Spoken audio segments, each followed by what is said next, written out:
যত্রাচ্যুতদারু কথা প্রসঙ্গ বাঞ্ছা কল্পতরুভ্যশ্চ কৃপা সিন্ধুভ্যৈব চ পতিতানাং পাবনেভ্যো বৈষ্ণবেভ্যো নমো নমঃ। দুর্গমে পতিম্যন্ধস্য স্খলোৎপাদগতির্মুঃ সকৃপা জ্যেষ্ঠিদানেন সন্তৌ সন্তাবলম্বনম। হে রাধে ব্রজদেবিকে চ ললিতে হে নন্দ সুনকুত শ্রী গোবর্ধন কল্প পাদপতলে কালিন্দী বন্যে কুত। অশান্তবিতি সর্বত ব্রজপুরী খেদুরি মহাবিহবলৈ বন্দে রূপ সনাতন রঘুযুগৌ শ্রীজীব গোপালকৌ। সকল শ্রোতা বৈষ্ণবীর চরণে করি নমস্কার, সকলে মিলে দেহ পদ ধুলি মস্তকে আমার। হরে কৃষ্ণ কৃষ্ণ কৃষ্ণ হরে হরে, হরে রাম রাম রাম হরে হরে। জয় নিতাই গৌর হরি হরি বল।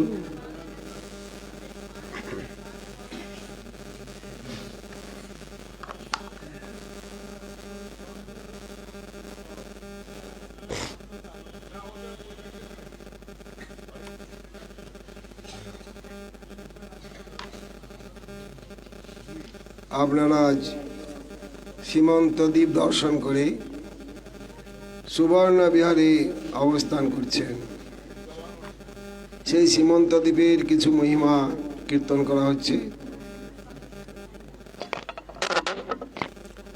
ওইছে কথা কহি সঙ্গে লইয়া তিনজনে শিমুলিয়া গ্রামে প্রবেশিলা কতক্ষণে। ঈশান ঠাকুর শ্রীনিবাসপতি কয়, দেখো এই শিমুলিয়া গ্রাম শোভাময়, যেখানে জগন্নাথ মন্দির দর্শন করেছেন ওই স্থানটি খড়িগঙ্গার উপারে। পূর্বে সীমন্ত দ্বীপ বিখ্যাত জগতে, সীমন্ত দ্বীপাক্ষ জয়ছে কহি সংক্ষেপেতে। সীমন্ত দ্বীপ কিসের জন্য নাম হলো সেটা বলছেন।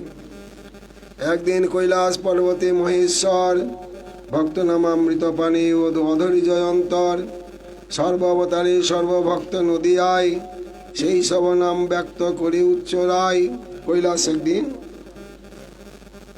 শিব, তিনি গুণ অবতার এবং বৈষ্ণবানা যথাশম্ভু, তিনি মহাপ্রভুর পরিকরগণের বা মহাপ্রভুর সঙ্গে যারা এসেছিলেন সমস্ত ভগবানের যত পরিকর গৌর পরিকরের মধ্যে আছেন, নিত্য আছেন, তাদের নামাবলী কীর্তন করছেন শিব। গায় প্রভু ভক্তের মহিমা পঞ্চমুখে, সর্বাঙ্গে পুলকিয়া উথলয় সুখে।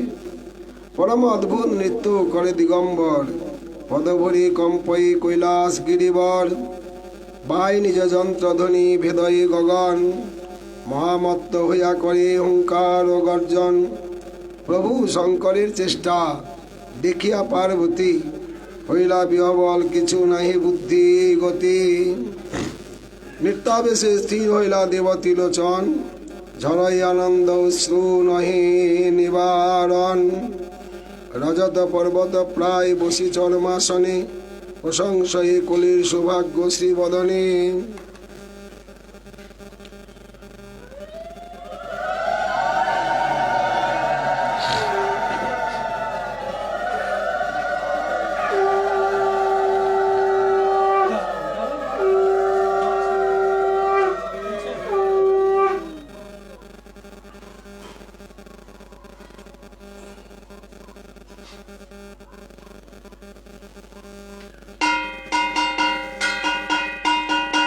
প্রভু মহেশ্বরের কি অদ্ভুত চরিত, মন্দ মন্দ হাসিয়া চাহে চারিত। দেখি পার্বতীর চেষ্টা প্রসন্ন অন্তরে, স্থির করে পার্শ্বে বসাইলা পার্বতীরে। পার্বতী পরমানন্দে কহে, ওহে প্রভু, অন্য যে ঐদ্য যে কইলা কৃপা ওইছে নহে কভু। যে সকল নাম উচ্চারিলা শ্রীবদনে, এই সকল নাম কভু না শুনি শ্রবণে। কলির সৌভাগ্য প্রশংস বারবার, ইথে বুঝি কলিতে প্রকলে সবার। শুনি পার্বতীর কথা মনের উল্লাসে, কহেন পার্বতী প্রতি সুমধুর হাসি। এই কলিযুগে কৃষ্ণচন্দ্র নদী হাতে প্রকট হইবে শচীদেবীর গর্ভেতে। শিরাধিকা অঙ্ককান্তি করিব ধারণ, তৈলক্য বিজয় রূপ অতি রসায়ন। সে রূপের উপমা নারিব কেহ দিতে, মাতিব জগৎ রূপ বারিক চাহিতে। সে অঙ্গের শোভায় কন্দর্পের দর্পনাশ, নবদ্বীপে করিবেন অদ্ভুত বিলাস। সর্বাবতারে সকল ভক্ত সঙ্গে, আস্বাদিব ব্রজের দুর্লভ প্রেম রঙ্গে। প্রকাশিব সংকীর্তন সুখের পাথার, নিজ গুণে করিবেন জগৎ উদ্ধার। এই গৌরবতারে প্রভু কয়ে হবে পূর্ণ যে করিলাম মনে, মোর যত কার্য তাহা নহে তোমা বিনে। এত কহি প্রভু হইতেই অন্তর্ধান, পার্বতী পহিলা পদে করিল প্রণাম। প্রভুর চরণ যুগল সীমন্তে ধরিল, পার্বতী শ্রীমান মহাপ্রভুর চরণ ধোলা মস্তকে অর্থাৎ সীমন্তে ধারণ করলেন। প্রভুর চরণ ধোলা সীমন্তে ধরিল, এই হেতু সীমন্ত দ্বীপ নাম ব্যক্ত হইল। পার্বতী ব্যাকুল হইলা প্রভুর অদর্শনে, কবে হবে প্রকট বিহার চিন্তে মনে। ওই শ্রীনিবাস এই সীমন্ত দ্বীপ স্থান, যে দেখে বারেক তার সফল হয় সফল নয়ান। অনায়াসে গুচায়ে দারুণ ভব ভয়, পরমা দুর্লভা প্রেম ভক্তি লভ্য হয়। অদ্যাপিও এথায় দেবী পূজে সর্বলোক, দেবী কৃপায় না জানে দুঃখ সুখ। এই শিমুলিয়া গ্রামে শ্রী গৌর সুন্দর, বিহরয়ে সঙ্গীতে অসংখ্য পরিকর। নগর সংকীর্তনকালে যে আনন্দ এথা, এক মুখে কইব কি সে সকল কথা। ভাগ্যবন্তগণ মহাশোভা নিরক্ষয়, প্রেম কোলাহলে সর্বজগৎ ব্যাপিল। ভাগ্যবন্তগণ মহাশোভা নিরখিল, প্রেম কোলাহলে সর্বজগৎ ব্যাপিল। এত কই শিমুলিয়া গ্রাম হইতে চলে, প্রভুলীলা শহরী ভাষায় নেত্র জলে। আজ যেখানে অবস্থান করছেন সুবর্ণবিহার, সুবর্ণ রাজার যে মন্দির দর্শন করে এলেন আপনারা, আর অবস্থান করছেন গদ্রুম দ্বীপে। আজ অবস্থান করছেন গদ্রুম দ্বীপে। কইতে কইতে প্রভু ভক্তের চরিত, গাদিগাছা গ্রামে হইল উপনীত। ঈশান কয়ে এই গাদিগাছা গ্রাম, বিজ্ঞে কয়ে পূর্বে গদ্রুম দ্বীপ নাম। গদ্রুম দ্বীপাক্ষ জইছে কই সংক্ষেপেতে, শুনিন যে পূর্ব বিজ্ঞ গণের মুখেতে। একদিন ইন্দ্র অতি ব্যাকুল হইয়াই, সুরভি গাভীর প্রতি ধীরে ধীরে কয়। প্রভু মায়ায় স্থির হইতে নারিনু, অহংকারে মত্ত হয়ে অপরাধ কইনু। যদ্যপি প্রসন্ন প্রভু হইলা আমারে, তথাপিও চিত্ত স্থির নারী করিবারে। মহিলা উচিত দণ্ড দণ্ড দিয়া প্রভু, নিজ সেবা যোগ্য কি করিব মোরে প্রভু কভু। শুনিয়া ইন্দ্রের কথা সুরভি সন্তোষে, ইন্দ্রপতি কয় অতি সুমধুর ভাষে। জানিন অন্তরে কিছু চিন্তা না করিবে, এই অবতারে মনোরথ সিদ্ধ হবে। ইন্দ্র তো দাপর যুগ অপরাধ করেছিলেন, মানে 7 দিন 7 রাত প্রচুর বৃষ্টি ঝড় শিলাবৃষ্টির দ্বারা ব্রজবাসীগণকে একদম প্লাবিত করে দিয়েছিলেন। ভগবান কৃষ্ণ অচিন্ত শক্তি প্রভাবে তাদের রক্ষা করেছিলেন, কিন্তু ইন্দ্র মনে করছেন আমি তো চরম অপরাধী করেছিলাম, সে অপরাধের কি আমার যথার্থ ক্ষমা হবে? কৃপা করবেন প্রভু। সুরভি সঙ্গে নিয়ে এসেছিলেন। সুরভি বললেন চিন্তা নাই, এই গৌর অবতারে তোমার সমস্ত বাসনা পূর্ণ হবে। একদিন বললো এরা শেখে না, খোল করতালগুলো ওখানে রেখে দিয়েছে। আবার বলে এটা মহাপ্রভুর পূজা করতে হয়। একটা ভালো আসন এনে উপরে রাখেন খোল করতালগুলা, খোল বাজাতে বাজায় আর ওখানে রেখে দেয়।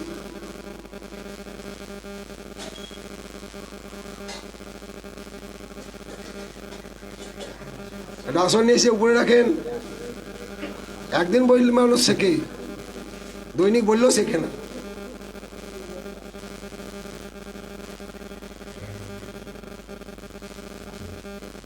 আসন দিয়ে রাখো, পিছনে এই সামনে রাখো।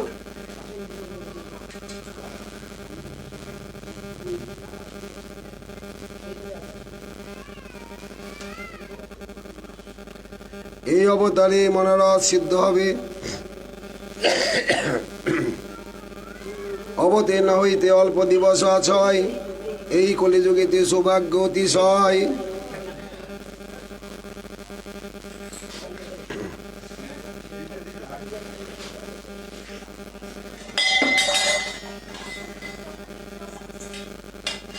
ব্রজেন্দ্র নন্দন কৃষ্ণ শ্রী গৌরাঙ্গ সুন্দর, বিহরিব নবদ্বীপে অতি গুরতর। যারে জানাইবে প্রভু সেই সে জানিবে, অখিল লোকের সর্ব দুঃখ বিনাশিবে। এত কই ইন্দ্র সহ সুরভি এথায়, দেখে নবদ্বীপ শোভা উল্লাস হইয়ায়। আরাধিতে সুরভি প্রভুর চরণ, সাক্ষাৎ হইলা পূর্ণ ব্রহ্ম সনাতন। ভুবন মোহন গৌর মূর্তি নিরখিয়া, মহানন্দে সুরভি ধরিতে নারিয়া। মন্দ মন্দ হাসি নবদ্বীপ সুধাকর, কহে সুরভি প্রতি বুঝিনু অন্তর। দেখিবে প্রকট মোর নদিয়া বিহার, সর্বমনোরথ পূর্ণ হইবে তোমার। এত কহিতে ইন্দ্র আসি হেন কালে, অতি দিন প্রায় পরে প্রভু পদতলে। দেখে ইন্দ্রের অতি কাতর অন্তর, অতি সুমধুর বাক্য কহে বিশ্বম্ভর। প্রকলীলার পূর্বে এ সমস্ত ঘটনা। কোনই সংকট চিত্তে না করিও আর, সর্বমনোরথ সিদ্ধি হইবে তোমার। শুনিয়া প্রভুর বাক্য ইন্দ্র নিবেদয়, তোমার মায়েতে কেবা মোহিত না হয়। ব্রজ বিহারেতে চিত্ত ভ্রমাইল জইছে, নবদ্বীপ বিহারে বা কর প্রভু তৈছে। শুনি মন্দ মন্দ হাসি প্রভুর গৌর রায়, ইন্দ্রে যে কইল কৃপা কহনে না যায়। ইন্দ্র সহ সুরভি অনেক স্তব কইল, প্রভু অন্তর ধ্যান হইতে ব্যাকুল হইল। শ্রী সুরভি গাভী ইন্দ্রদেবের সহিতে, কতক্ষণে স্থির হইলা প্রভুর ইচ্ছাতে। ইন্দ্র সহ সুরভি পরমানন্দ শনি, দেখি নবদ্বীপ শোভা কত উঠে মনে। কহিতে কি জানি চেষ্টা হয়ে শ্রীনিবাস, এইখানে হইল মহা প্রেমের প্রকাশ। এটা ছিল অশ্বত্থ বৃক্ষ অতি উচ্চতর, অতি বিস্তারিত বৃক্ষ শোভা মনোহর। শ্রী সুরভি গাভী দ্রুমতলে বিলাসয়, দ্রুম মানে বৃক্ষ, বট বৃক্ষের তলে ইন্দ্রকে নিয়ে এসে এই সমস্ত কথা বললেন এবং স্বয়ং ভগবান গৌর সুন্দরকে দর্শন করালেন। মহাপ্রভু কৃপা করে দর্শন দিলেন। শ্রী সুরভি গাভী দ্রুমতলে বিলাসয়, এই হেতু গোদ্রুম দ্বীপ, গো সুরভি, দ্রুম হল এই বট বৃক্ষ। এই হেতু গোদ্রুম দ্বীপ পূর্বে বিজ্ঞে কয়, এবে গাদি গাছে নাম। এই গ্রাম দর্শনে উপজে নির্মল ভক্তি প্রভুর চরণে। এ গ্রাম বাসেতে পূর্ণ হয় অভিলাষ, এ গ্রামে মহিমা কি কহিব শ্রীনিবাস। এ গ্রাম গৌরাঙ্গের অদ্ভুত বিহার, নেত্র ভরি দেখে যত লোক নদী আর। সুবর্ণ বিহার। এত কই ঈশান ঠাকুর প্রেমাবেশে, চলিলেন সুবর্ণ বিহার গ্রাম পাশে। শ্রীনিবাসপতি কয়ে দেখো এই গ্রাম, পূর্বাপর সুবর্ণ বিহার হয় নাম। এই গ্রামটার নাম পরিবর্তন হয়নি আর কি, এখনো সুবর্ণ বিহারই আছে। পূর্বাপর সুবর্ণ বিহার হয় নাম, সুবর্ণ বিহার নাম যে রূপে হইল, তা কিছু কই বিজ্ঞ জনে যে কইল। এই দেশে ছিল এক রাজা ভাগ্যবান, কৃষ্ণেতে অনন্য ভক্তি সর্বাংশে প্রধান। রাজা হলে কি হবে? অনন্য ভক্তি, কি বলা ভক্তি, হয়তো কি ভক্তি কম ভাগ্যে হয় না। সেই রাজার অনন্য ভক্তি ছিল অম্বরীশের মতো। কৃষ্ণেতে অনন্য ভক্তি সর্বাংশে প্রধান। নারদের শিষ্য প্রশিষ্যাদি মহাশয়, তার মধ্যে আইল কেহ রাজারও আলয়। রাজা তাকে অতিশয় সম্মান করিয়া, বসাইলা আসনে ভূমিতে প্রণমিয়া। প্রভু অবতার কত তাহারে জিজ্ঞাসে, দেহ সব জানাইলা সুমধুর ভাষে। নারদের শিষ্য তো কম না, সমস্ত জানেন। রাজা জিজ্ঞাসা করলেন ভগবানের কথা, ভগবানের অবতারের কথা, ভগবানের ভক্তগণের কথা। আর দেবর্ষিপাদ নারদের সেই শিষ্য ওই রাজার নিকট সমস্ত ব্যক্ত করিলেন।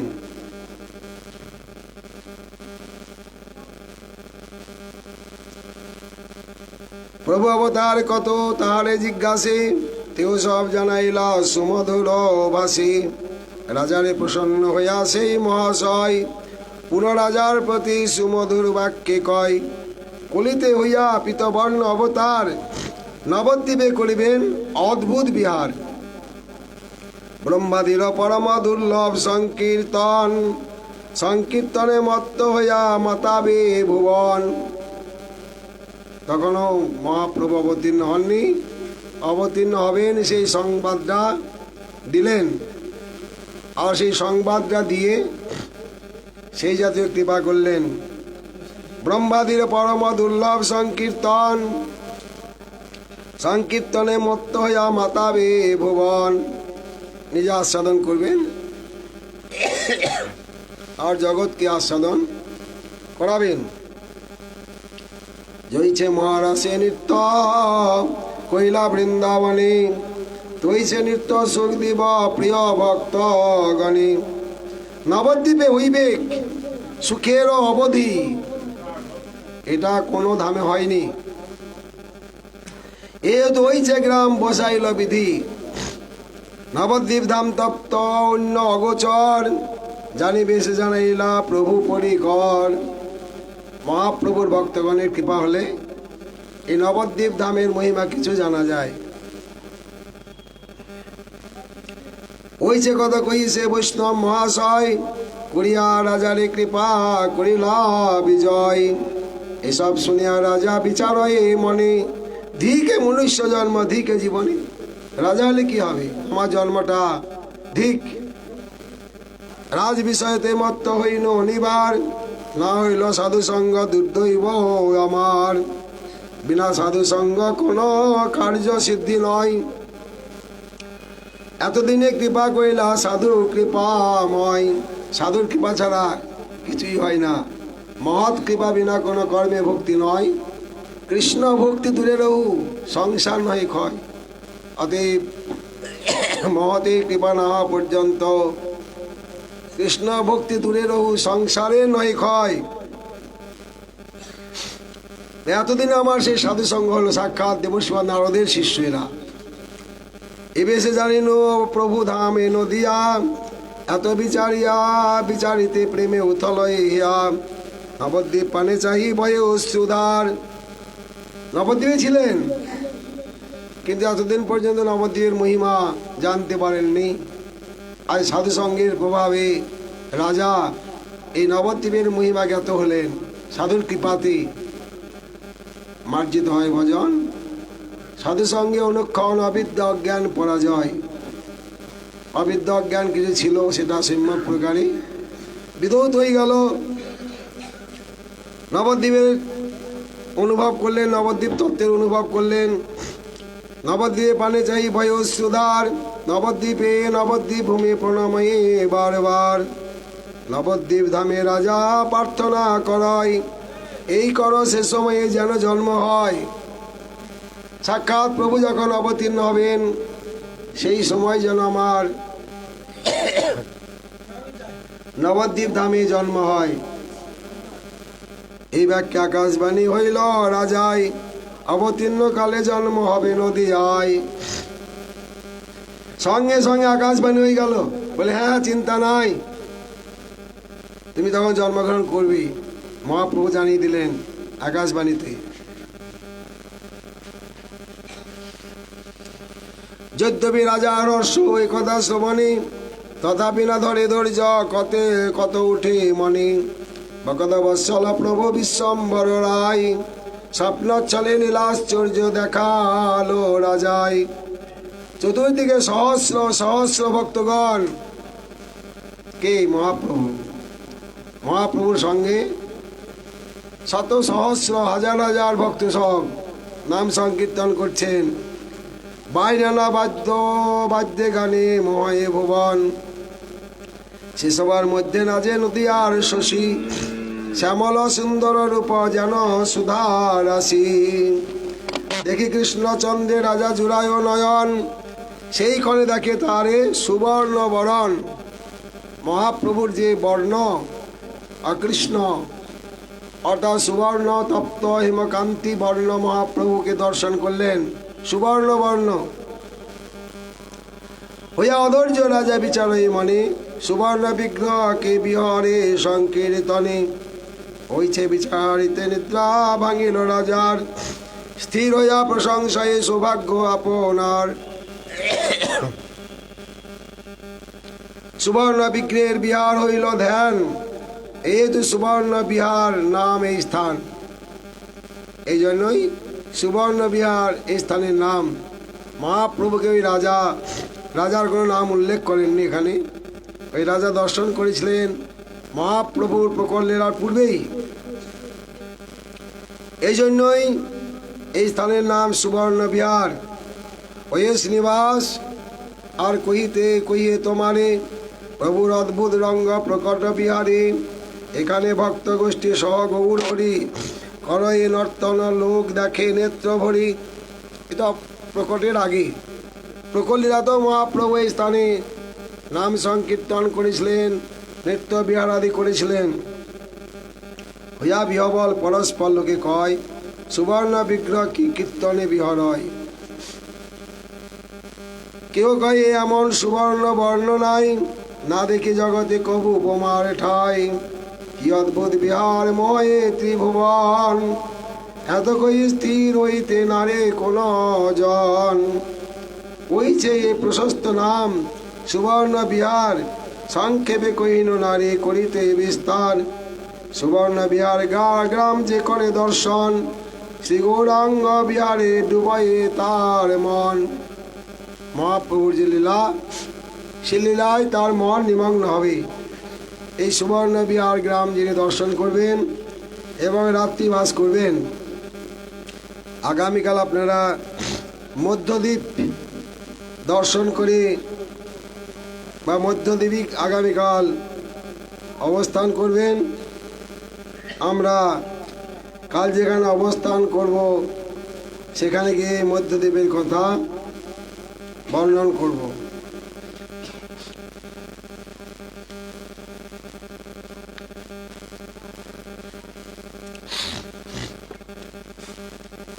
গতকাল আমরা প্রসঙ্গ আরম্ভ করেছিলাম, অদ্যাবধি সেই লীলা করেন গোড়ারায়, কোন ভাগ্যবানে দেখিবারে পায়।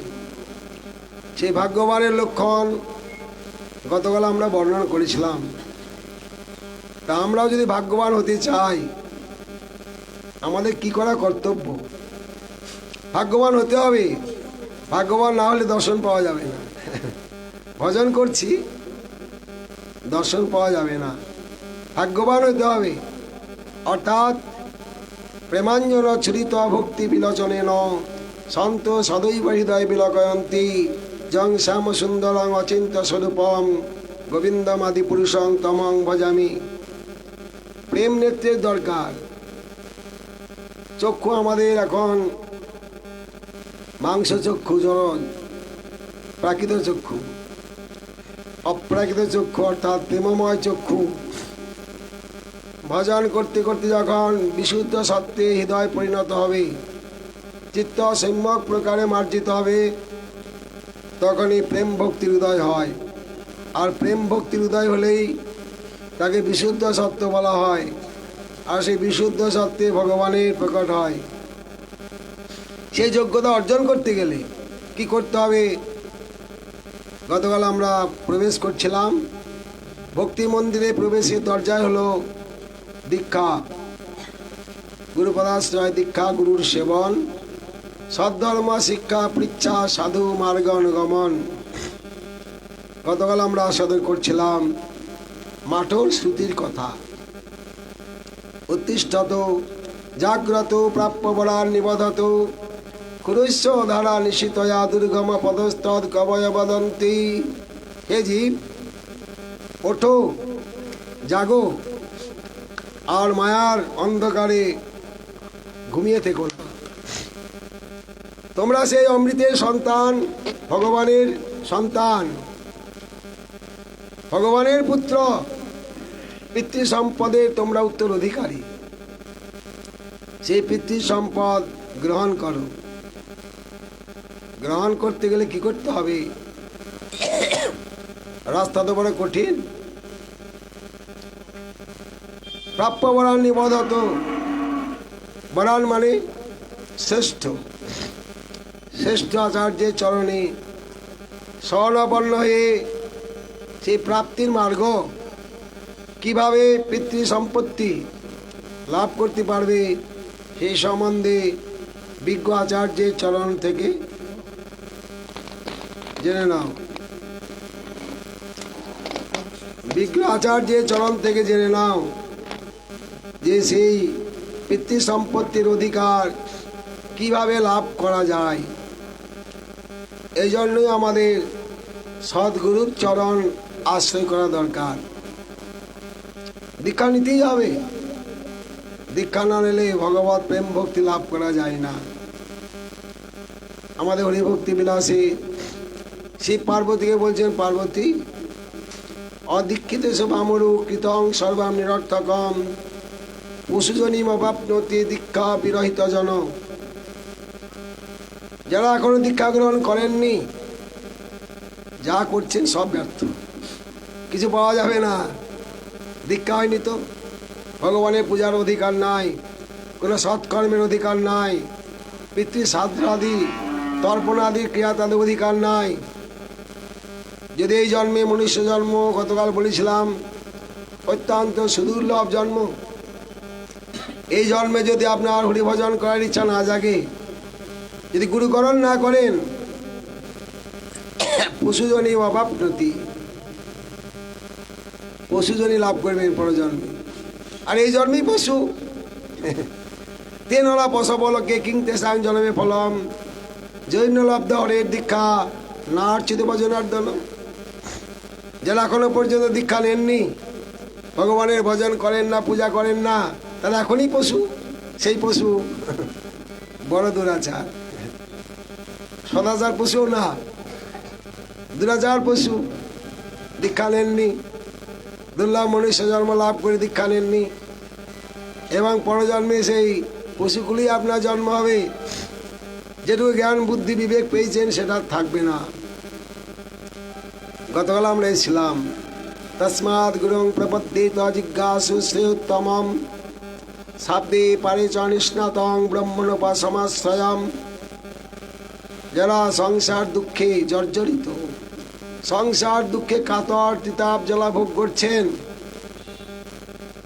তাদের পক্ষে ভগবত ভক্তি লাভ করতে হলে, ভগবানের কাছে যেতে হলে সদ্গুরুর চরণ আশ্রয় করতে হবে। জিজ্ঞাসু সে উত্তমম, যেটা উত্তম বস্তু, উত্তম হলে প্রেম ভক্তি। প্রেম ভক্তি লাভ করতে চান, তাদের সদ্গুরুর চরণ আশ্রয় করতে হবে। তাহলে সদ্গুরু, গুরু বললেই হতো, সদ্গুরু বললেন কেন? তাহলে অসৎগুরু আছে। এই জন্যই সাবধান করে দিলেন, সদ্গুরুর চরণে আশ্রয় গ্রহণ করতে হবে। যারা তার লক্ষণ বলছেন, শাব্দে পারে চ নিষ্ণাতং ব্রহ্মণোপাসমাশ্রয়ম। তিনটি লক্ষণ বললেন। শব্দ ব্রহ্মে নিষ্ণাত, পরব্রহ্মে নিষ্ণাত।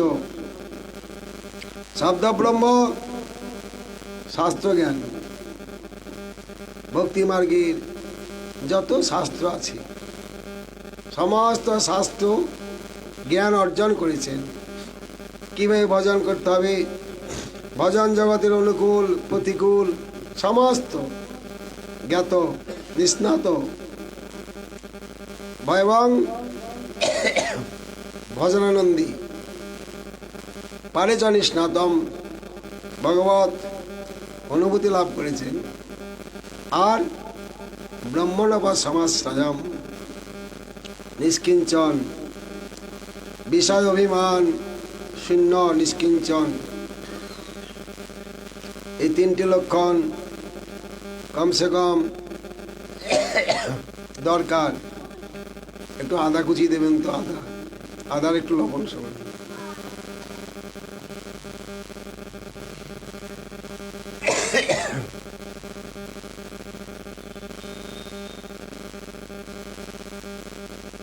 ওখানেই আছে, ওইদিকে আছে।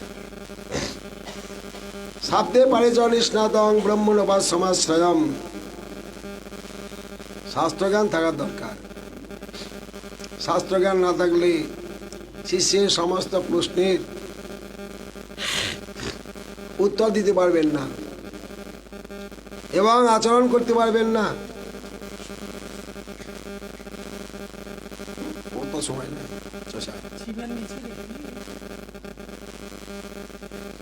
অতএব শাস্ত্রজ্ঞান অনুভব করতে হবে, শুধু মুখস্থ না, পাঠ না, প্রবচন না, শাস্ত্রজ্ঞানের অনুভূতি আছে কিনা এবং নিজে আচরণ করেন কিনা। কারণ উত্তম যে বৈষ্ণবের লক্ষণ, যিনি আচার্য হবেন, সেই কথা বলতে গিয়ে রূপ গোস্বামীপাদ বলেছেন, শাস্ত্রযুক্ত চ নিপুণ সর্বদা দৃঢ় নিশ্চয় প্রৌঢ় শ্রদ্ধা অধিকারী যশ ভক্তুত্তম মত। শাস্ত্র যুক্তিতে সুনিপুণ, দৃঢ় শ্রদ্ধা যার, উত্তম অধিকারী সেই তারই সংসার। ইনি উত্তম অধিকারী। যদি বলেন আমার গুরুদেব ভজনানন্দী অতখানি শাস্ত্র জ্ঞান নাই, শাস্ত্র জানেন, নিপুণ না, তিনি গুরুপদে অধিকার লাভ করতে পারবেন না। যা শাস্ত্রাধীশ অনিপুণ শ্রদ্ধাবান শত মধ্যম, তিনি মধ্যম অধিকারী, উত্তম অধিকারী নন। একই সমান ভজনানন্দী শাস্ত্রজ্ঞানে সুনিপুণ হতে পারেননি, তিনি আচার্য পদে অভিষিক্ত হতে পারবেন না, তিনি মধ্যম। ঠিক আছে মহারাজ, যদি কেউ শাস্ত্র যুক্তিতে সুনিপুণ হন, সেই জাতীয় ভজনানন্দী হতে পারেননি, তিনি কি গুরুপদে অভিষিক্ত হতে পারবেন না? বলেন না। শব্দ ব্রহ্মে নিষ্ণাত ন নিষ্ণাত পরে জ্যোতি সমস্তৈশ্য সমফল য অধীনমে বরক্ষতি। অধীন মানে গরু পুষেছেন, গাভী পালন করেন, বন্ধা গাভী, বাচ্চাও দেয় না আর দুধও দেয় না, খরচ করছেন, খাওয়াচ্ছেন, খুব ভালো ভালো সব কিছু করছেন, ওই গরু পুষে কিছু পাবেন না। ওই গাভী পালন করার পর কিছু পাওয়া যাবে না। তেমনি শাস্ত্র জ্ঞান অর্জন করেছেন, লাখো লাখো সবার মধ্যে, লাখো লাখো শ্রোতার মধ্যে বক্তৃতা দিচ্ছেন, ভাষণ দিচ্ছেন, একদম বাহুবা দিচ্ছে সকলেই, করতালে উরুধ্বনি দিচ্ছে সবাই, ভজন করে না। তিনি গুরুপদে যোগ্য নন। পরোপদেশে পাণ্ডিত্যং সর্বেষাং সুকরণীনাং ধর্মেশে অনুষ্ঠানং কস্যচিত্ত মহাত্মন। পরকে উপদেশ দেওয়ার জন্য জগতে বহু গুরু আছেন। ধর্মেশে অনুষ্ঠানং কস্যচিত্ত মহাত্মন, ধর্মে আচরণ করবেন, নিজে নিয়ম কানুন পালন করবেন, শাস্ত্র অনুযায়ী ধারাবাহিকতাঙ্গতা,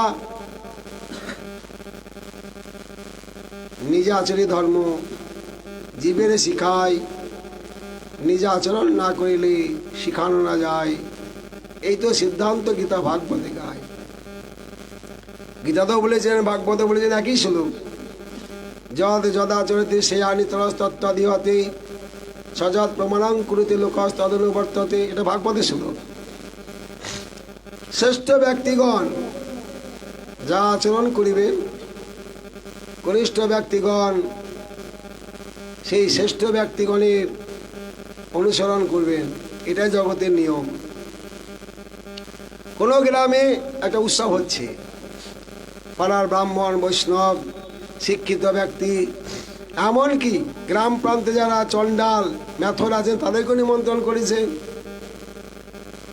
সব পরিবেশন হচ্ছে, প্রসাদ পাচ্ছেন। যারা ব্রাহ্মণ বৈষ্ণব আগে খেয়ে গেলেন, বড় বড় অফিসার শিক্ষিত তারা খেয়ে গেলেন। তারপরে যারা দিন দরিদ্র ওই চণ্ডাল মেথর তাদের পঙ্গত হচ্ছে আর কি। পরিবেশন করছেন, করতে করতে এই চাটনি নেবে, চাটনি চাটনি নেবে, চাটনি চাটনি তাকাচ্ছি, নামই শোনে নাই, নামই শোনে নাই চাটনি কি বস্তু। আচ্ছা বাবুরা খেয়েছেন তো, এই চাটনি বাবুরা খেয়েছেন তো? বলে হ্যাঁ খেয়েছেন তো, হ্যাঁ আমাদের দেন, তাহলে দেন। হ্যাঁ বাবুরা যখন খেয়েছেন ভালোই হবে, আমাদের দেন।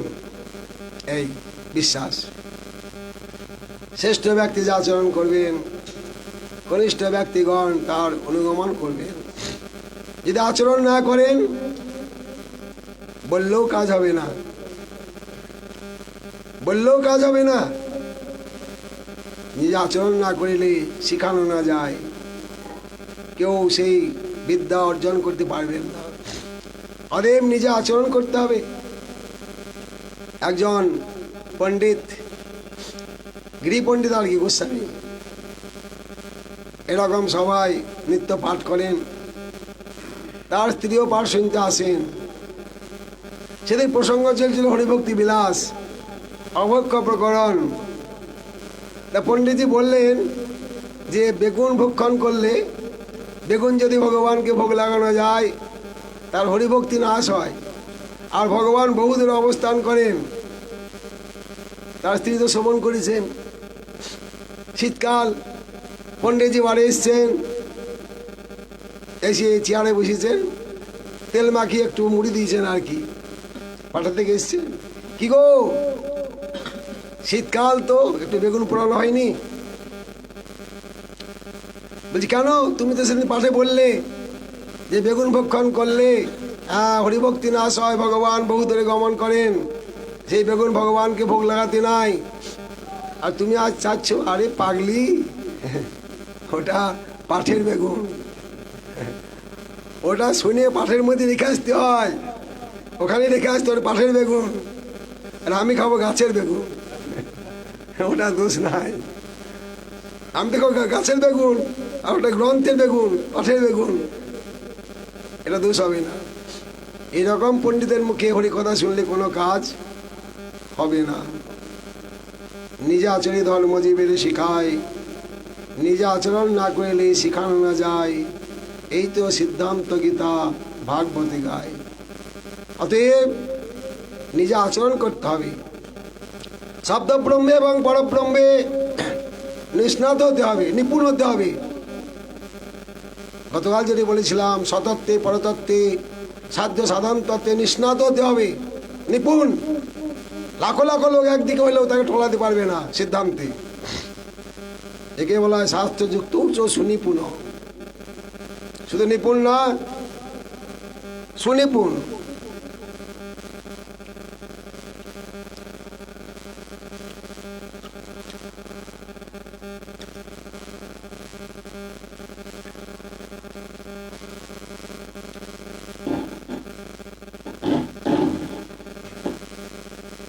শাস্ত্রযুক্ত উচ্চ সুনিপুণ,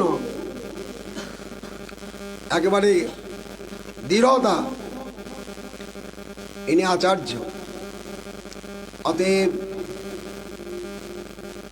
গুরু শব্দস্য আচার্য বাচিত্তাৎ পূজোত্তম প্রসিদ্ধম। গুরু শব্দ আচার্যবাচী, প্রসিদ্ধ এবং পূজনীয়। আচার্য কাকে বলা হয়?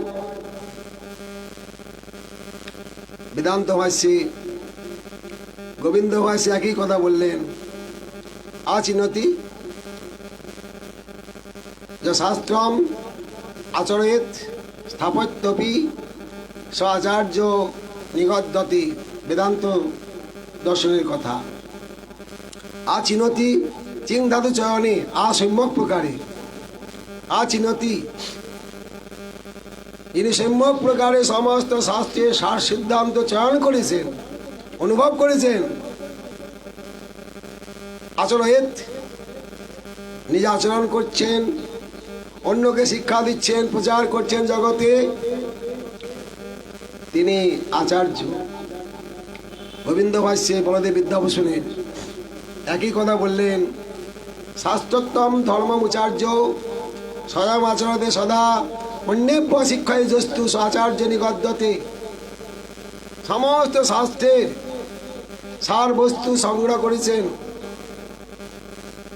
নিজে আচরণ করছেন, অন্যেভ্য শিক্ষায় অন্যকে শিক্ষা দিচ্ছেন, তিনি আচার্য। এরকম আচার্য জগতে অত্যন্ত সুদুর্লভ। শিব পার্বতীকে বলছেন, পার্বতী গুরব বহু বসন্তি শিষ্য বৃত্ত পারক দুর্লভয়ং গুরুর দেবী শিষ্য সন্তাপ হারক। জগতে বহু গুরু আছেন, শিষ্যের অর্থ কিভাবে আত্মসাৎ করা যাবে সেই চেষ্টা, সেই কৌশল। দুর্লভয়ং গুরুর দেবী, এই জগতে সেই জাতীয় গুরু অত্যন্ত দুর্লভ, যিনি শিষ্যের অজ্ঞান অন্ধকার দূর করবেন, ভগবানের কাছে পৌঁছে দিতে পারবেন। এরকম সামর্থ্যবান গুরু জগতে অত্যন্ত সুদুর্লভ। দুর্লভয়ং গুরুর দেবী শিষ্য সন্তাপ হারকা। গু শব্দ অন্ধকার স্যাত, রু শব্দ তেজুচ্যতে অন্ধকার নিরোধত্বাৎ গুরুর ইত্যবিধীয়তে। গুরু দুটি অক্ষর, গু শব্দে অন্ধকার, রু শব্দে আলো তেজ। যিনি জীবের অন্ধকার, হৃদয় গুহার অন্ধকার, অজ্ঞান অন্ধকার দূর করে জ্ঞানের প্রদীপ জ্বেলে দিতে পারেন, দিব্য জ্ঞানের প্রদীপ জ্বেলে দিতে পারেন, তিনি সদ্গুরু।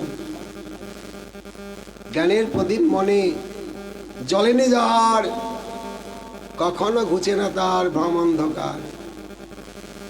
যদি জ্ঞানের প্রদীপ গুরুদেব জ্বেলে না দিতে পারেন, তার কোনোদিন অজ্ঞান অন্ধকার দূর হবে না, চেতনা শক্তি তার জাগবে না, মায়ার মধ্যেই পড়ে থাকবেন, সংসারের মধ্যেই পড়ে থাকবেন, সংসারে আসক্ত হয়ে যাবেন, ভগবত জগতে যেতে পারবেন না। এই জন্যই সদ্গুরুর দরকার। সদ্গুরু হই ভেদ বাতায়, জ্ঞান করে উপদেশ, কয়লা কি ময়লা ছুটে যাব, আগ করে প্রবেশ। কয়লা দেখেছেন? কয়লা এখন তো গ্যাস হয়ে গিয়েছে। কয়লা কালো, হাজারবার জলে ধুলেও কালো রং দূর করতে পারবেন না। দুধের মধ্যে ডুবিয়ে রাখলেও কালো বর্ণ তার দূর হবে না। কবে হবে? যব আগ করে প্রবেশ। আগুনের মধ্যে কয়লা ফেলে দিলে লাল হয়ে যাবে, আগুনের মতো হয়ে যাবে। আমাদের যে ময়লা, কামনা বাসনা, সংসার আসক্তি, অজ্ঞান অন্ধকার কবে দূর হবে? সদ্গুরু হই বেদ বাতায়, জ্ঞান করে উপদেশ, কয়লা কি ময়লা ছুটে যাব, আগ করে প্রবেশ। সেই দিন হবে যেদিন সদ্গুরু নির্বাচন করতে পারবেন, সদ্গুরুর চরণে আত্মসমর্পণ করে দেবেন, সেই দিনই আপনার অজ্ঞান অন্ধকার দূর হবে। অতএব সেই সদ্গুরু জগতে অত্যন্ত অভাব। ব্রাহ্মণ ক্ষত্রিয় বৈশ্যশ্চ গুরুব শূদ্র জন্ম নাম, শূদ্রাশ্চ গুরুবস্তেষাং একান্ত ভগবত প্রিয়। ব্রাহ্মণ তিন বর্ণের গুরু, ক্ষত্রিয় বৈশ্য এবং শূদ্রের গুরু ব্রাহ্মণ। কিন্তু শূদ্রাশ্চ গুরুবস্তেষাং, শূদ্র একদিন ওই তিন বর্ণের গুরু হতে পারবেন যদি ভগবানের প্রিয়গণ হন, ভজন আনন্দী হন। তিনিও ব্রাহ্মণকে দীক্ষা দিতে পারবেন, সে অধিকার তার আছে। শ্রীকৃষ্ণ ভজনে নাহি জাতি কুলাদি বিচার, যেই ভজে সেই বড় অভক্তিন ছাড়। ভজন জগতে জাতি কুলের কোনো বিচার নাই। যেই ভজন করবেন সেই শ্রেষ্ঠ, যিনি ভজন করবেন না তিনি কনিষ্ঠ। কিভাবে প্রকিবানা শিশুদ্র জ্ঞানী নয়, যেই কৃষ্ণ তত্ত্ববেত্তা সেই গুরু হয়। যিনি ভজনানন্দী তত্ত্ববেত্তা, শাস্ত্রজ্ঞান অর্জন করেছেন, ভজন তত্ত্ব অনুভব করেছেন, ভগবত তত্ত্ব অনুভব করেছেন, প্রেম তত্ত্ব অনুভব করেছেন, তিনি হবেন সদ্গুরু। তিনি আপনার অজ্ঞান অন্ধকার দূর করতে সমর্থ।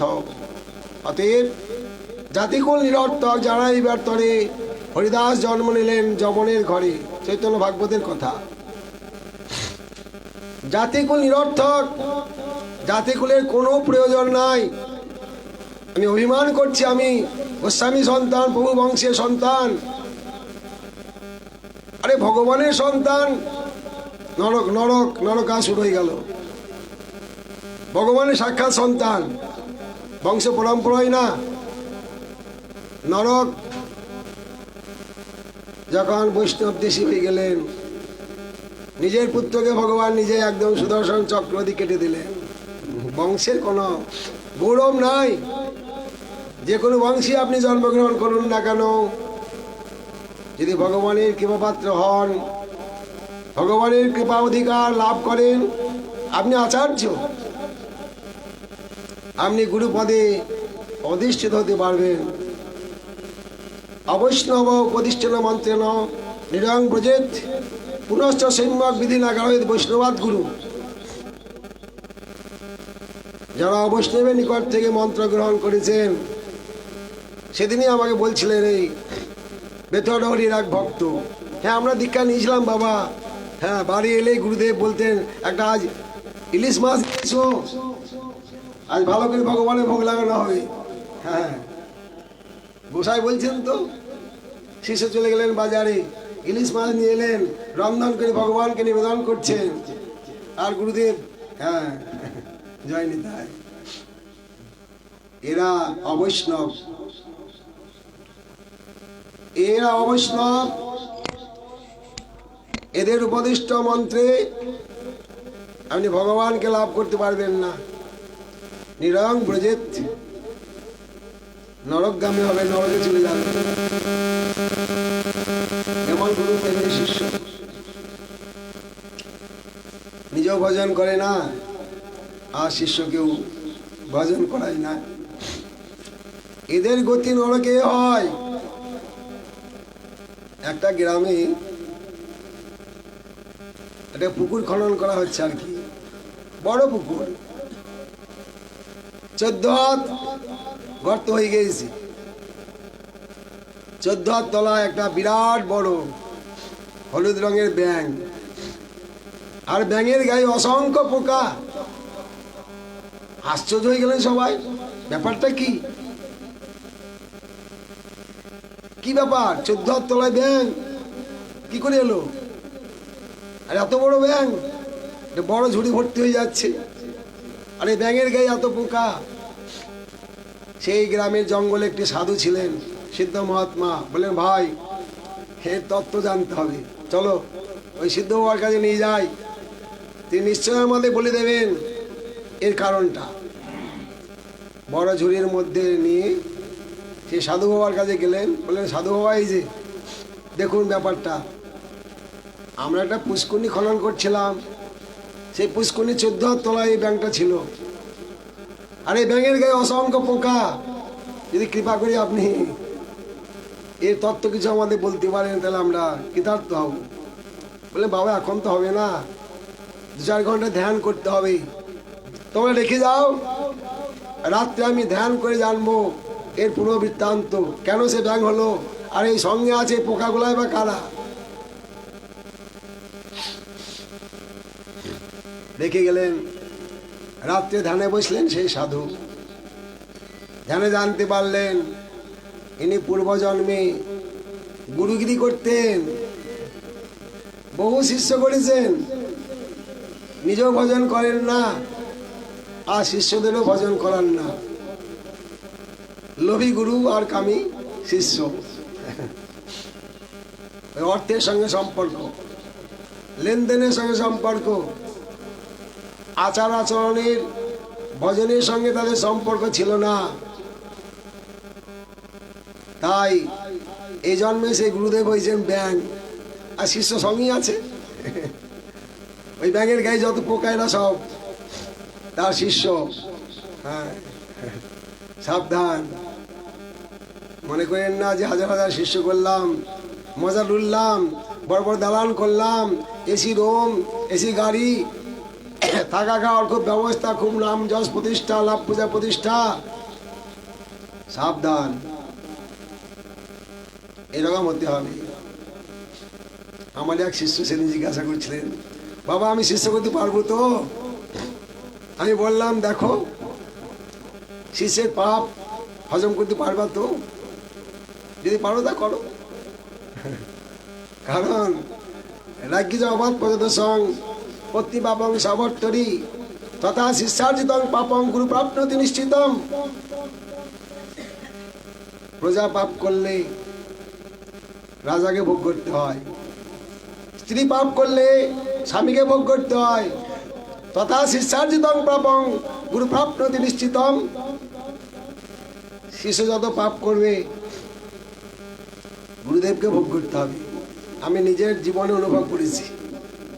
2 বছর এত মাথা যন্ত্রণা কোত্থেকে এলো, কিভাবে হলো, আমি অনুভব করেছিলাম আপনাদের কৃপায়। যাই হোক, মৃত্যুর পথ থেকে ঘুরে এসেছিলাম আর কি। এটা শিষ্যের পাপ। নবদ্বীপের প্রসিদ্ধ বৈষ্ণব, তার পুত্র, তিনি বৃন্দাবনবাসী ছিলেন, তার পুত্র দুর্ঘটনায় এমনভাবে মারা গেল, ওটা বর্ণন করা যায় না। তার ছেলেকে জিজ্ঞাসা করলাম, আচ্ছা আপনারা এত উচ্চ স্তরে ভজনানন্দী, এত ভজন করেছেন, তা আপনার বাবা এইভাবে মৃত্যু হলো কেন? বলেন দেখো বাবা, কিছু মনে করবেন না, আমার দাদা তো বিখ্যাত ছিলেন, নবদ্বীপ বৃন্দাবন পুরীর মধ্যে বিখ্যাত ছিলেন, নাম করা। তা দাদু যে সমস্ত শিষ্য করেননি, যাদেরকে অধিকারী মনে করেননি, আমার বাবা তাদেরকে শিষ্য করেছিলেন। ওই সেই পাপ হজম করার ক্ষমতা, সেই জাতি হয়তো ভজন করতে পারেননি। শিষ্যের পাপে গুরুদেবের এই গতি। এখনো দেখবেন বড় বড় আচার্য, নামি দামি আচার্য, তারা দুর্দান্ত ব্যাধিতে ভোগ করছেন। রামকৃষ্ণ পরমহংসদেবের কথা তো আপনারা শুনেছেন সবাই। তিনিও তার শিষ্যের পাপে, তার ক্যান্সার হয়েছিল শিষ্যের পাপে। নামটা কি ঘোষ? হ্যাঁ, গিরিশ ঘোষ মাতাল ছিলেন, তাকে দীক্ষা দিয়েছিলেন। রামকৃষ্ণদেব নিজে স্বীকার করেছেন, ওই তার পাপই আমার এই ক্যান্সার। অতএব সাধু সাবধান। তথা শিষ্যার্জিতং পাপং গুরু প্রাপ্নতি নিশ্চিতম। শিষ্যের পাপ সম্যক প্রকারে গুরুদেবকে ভোগ করতে হয়। যদি সেরকম ভজনানন্দী না হন, এই জন্যই অযোগ্য শিষ্য করতে নাই। সদ্গুরু শাসিতং শিষ্যাৎ বর্ষমেকং পরীক্ষয়েত। সদ্গুরু নিজের শিষ্যকে 1 বৎসর পরীক্ষা করবেন। 1 বৎসর পরীক্ষা করে হরিনাম দেবেন। 3 বৎসর পরীক্ষা করে দীক্ষা দেবেন। আগে হরিনাম, পরে দীক্ষা। এখন তো গ্রন্থের পাতা উল্টে গেছে, আগে দীক্ষা পরে হরিনাম। আশ্চর্য কথা। আমার কাছে সেদিন 2 জন এসেছিল প্রাচীন মায়াপুর থেকে, বলে আমরা দীক্ষা নেব। বলে কিভাবে দীক্ষা নেবেন? না যেভাবে দেয় সবাই। আমরা আগে তো জপের মালা নিতে হবে, হরিনাম করতে হবে, তারপর দীক্ষা। বলে বাবা ওই হরিনাম করার তো আমাদের সময় নাই, আমাদের কেবল দীক্ষা দেন। মানে কৃপা করেন, আসুন, আর দীক্ষা নিতে হবে না আপনাদের। হরিনাম করার সময় নাই, দীক্ষা নেবেন? হ্যাঁ, বলুন তো কি ব্যাপার। আমি তখন রানীর চড়াই সিদ্ধ কিশোর দাস বাবার আশ্রমে সংস্কার কার্যে ছিলাম আর কি। ওখানে জজঘাটে স্নান করতাম। তো একজন গঙ্গা স্নান করতে আসে, দৈনিকে আসে, আমি লক্ষ্য করি, গঙ্গা স্নান করে গা না পুছে গঙ্গা জলে দাঁড়িয়ে দাঁড়িয়ে লুঙ্গি পড়েছিল, ওই লুঙ্গিটা এরকম ধরে হাতে জপ করছেন এই 5 মিনিট। আমরা কিছু মনে করবেন কি জপ করছিলেন, লুঙ্গির ভিতরে হাত দিয়ে। হ্যাঁ বাবাজি মশাই একটু গুরুমন্ত্র জপ করে নিলাম, দীক্ষা নিয়েছি তো, তাই একটু গুরুমন্ত্র জপ করতে হয়, তাই 10 বার জপ করে নিলাম গুরুমন্ত্র। হ্যাঁ দীক্ষা, হ্যাঁ দীক্ষা নিতে হয়।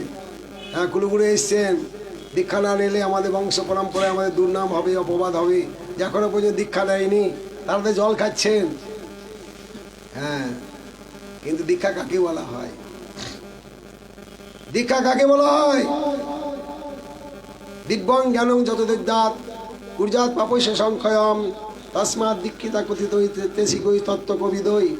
তত্ত্ববিদগণ, পণ্ডিতগণ তাকেই দীক্ষা বলেন, যেখানে সম্যক প্রকার সমস্ত পাপের ক্ষয় হয়, অবিদ্যা দূর হয়, দিব্য জ্ঞানের উদয় হয়, তার নাম দীক্ষা। যে দিব্য জ্ঞানের উদয় না হয়, কেবল নামকে আসতে অসৎ গুরুর কাছ থেকে দীক্ষা নিলেন আর তিনিও দীক্ষা দিয়ে গেলেন, এতে কোনো কাজ হবে না। ওইরকম ব্যাঙ হয়ে যাবেন আর ব্যাঙের পোকা হয়ে যাবেন। সাধু সাবধান। না শিষ্যানুবর্তিতরূপ শ্রীপাদে যিনি নিষেধ করেছেন, 3 বছর পরীক্ষা করার পর দীক্ষা দেবেন। শ্রদ্ধাবান জন হয় ভক্ত অধিকারী। জীব শ্রীপাদ বললেন শাস্ত্র সিদ্ধান্তে বিশ্বাস এবং শ্রদ্ধা। শাস্ত্র সিদ্ধান্তে আপনার বিশ্বাস আছে কিনা, শাস্ত্র বিশ্বাস করেন কিনা, ভগবান কি বস্তু, ভগবানকে আপনি প্রাপ্ত দিতে চান কিনা। আপনার ছেলেকে স্কুলে ভর্তি করে দিলেন, কিসের জন্য? 25 বছর 30 বছর কত পয়সা খরচ করে সময় নষ্ট করে লেখাপড়া শিখছেন, কেন?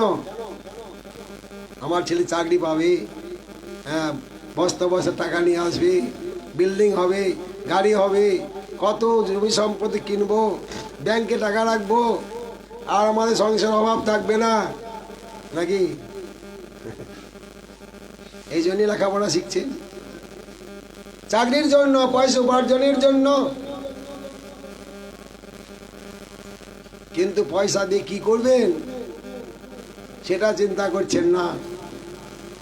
আমরা যখন কলেজে পড়ি, আমাদের ব্যাকরণের সঙ্গে একটা নীতিশাস্ত্র ছিল, বিদ্যা দদাতি বিনয়ং, বিনয়ের যাতে পাত্রতাম, পাত্রং ধনমাপ্নতি ধর্ম ধন ধর্মম তত সুখম। সুখ তো চাই, গতকাল যেটা বলছিলাম, সুখী হতে চান। বিদ্যা অর্জন করলেন, বিদ্যা দদাতি বিনয়ম, বিদ্যা কি করবেন? বিনয় সম্পন্ন যোগ্য পাত্র আপনাকে তৈরি করে দিলেন। বিনয় সম্পন্ন লোকই যোগ্যতা অর্জন করেন। বিদ্যা দদাতি বিনয়, বিনয় যদি পাত্রতাম পাত্রম ধনমাপ্নতি। যখন যোগ্য পাত্র হয়ে গেলেন তখন ধন উপার্জন করছেন,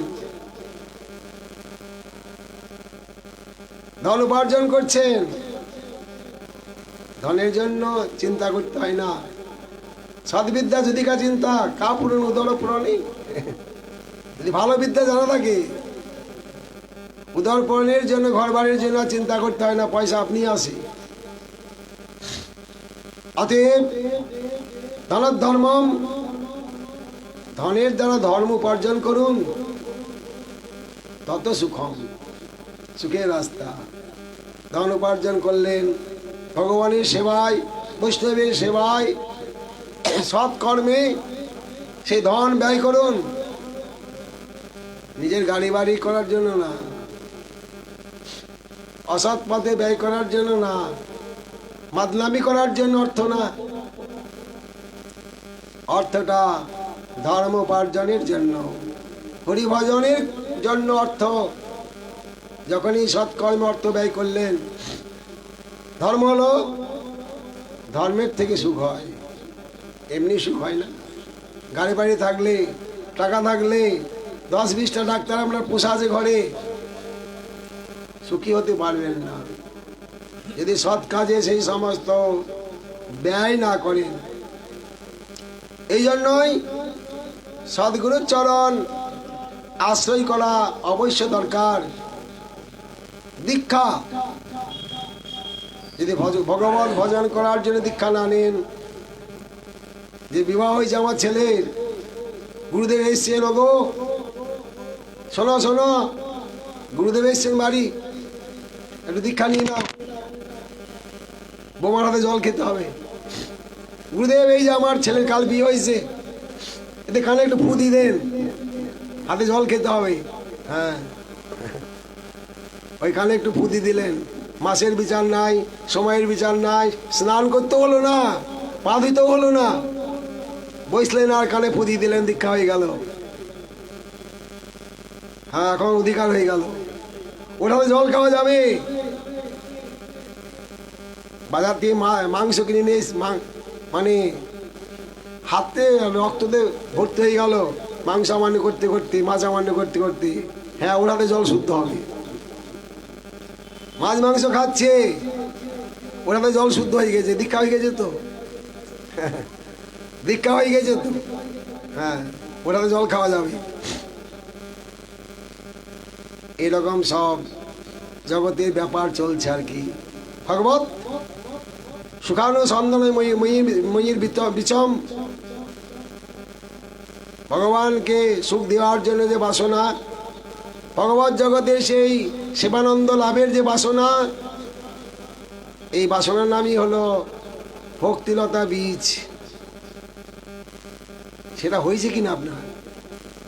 ভগবত জগতে যেমন ধন উপার্জন করার জন্য পড়াশোনা করলেন, তেমনি ভগবানকে প্রেম সম্পত্তি, প্রেম ধনের অধিকারী হওয়ার জন্য আপনার বাসনা হয়েছে কিনা? যদি বাসনা না হয়, দীক্ষা নিতে আসবেন না। ধর্মের মধ্যে অধর্ম প্রকাশ করবে, ধর্মকে আপনি কলুষিত করবেন, আবর্জনায় ধর্ম ভর্তি হয়ে যাবে। যদি ঠিক মতো ধার্মিকত্ব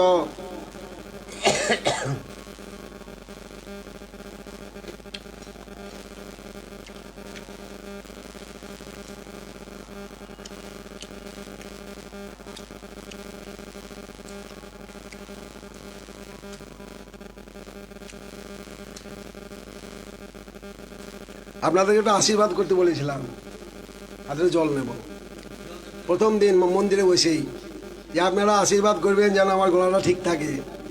মনে হয় ঠিক মতো আশীর্বাদ দেননি, গলাটা একটু গড়বড় হচ্ছে আর কি, এটা আমারই কর্মফল আর কি। যাই হোক,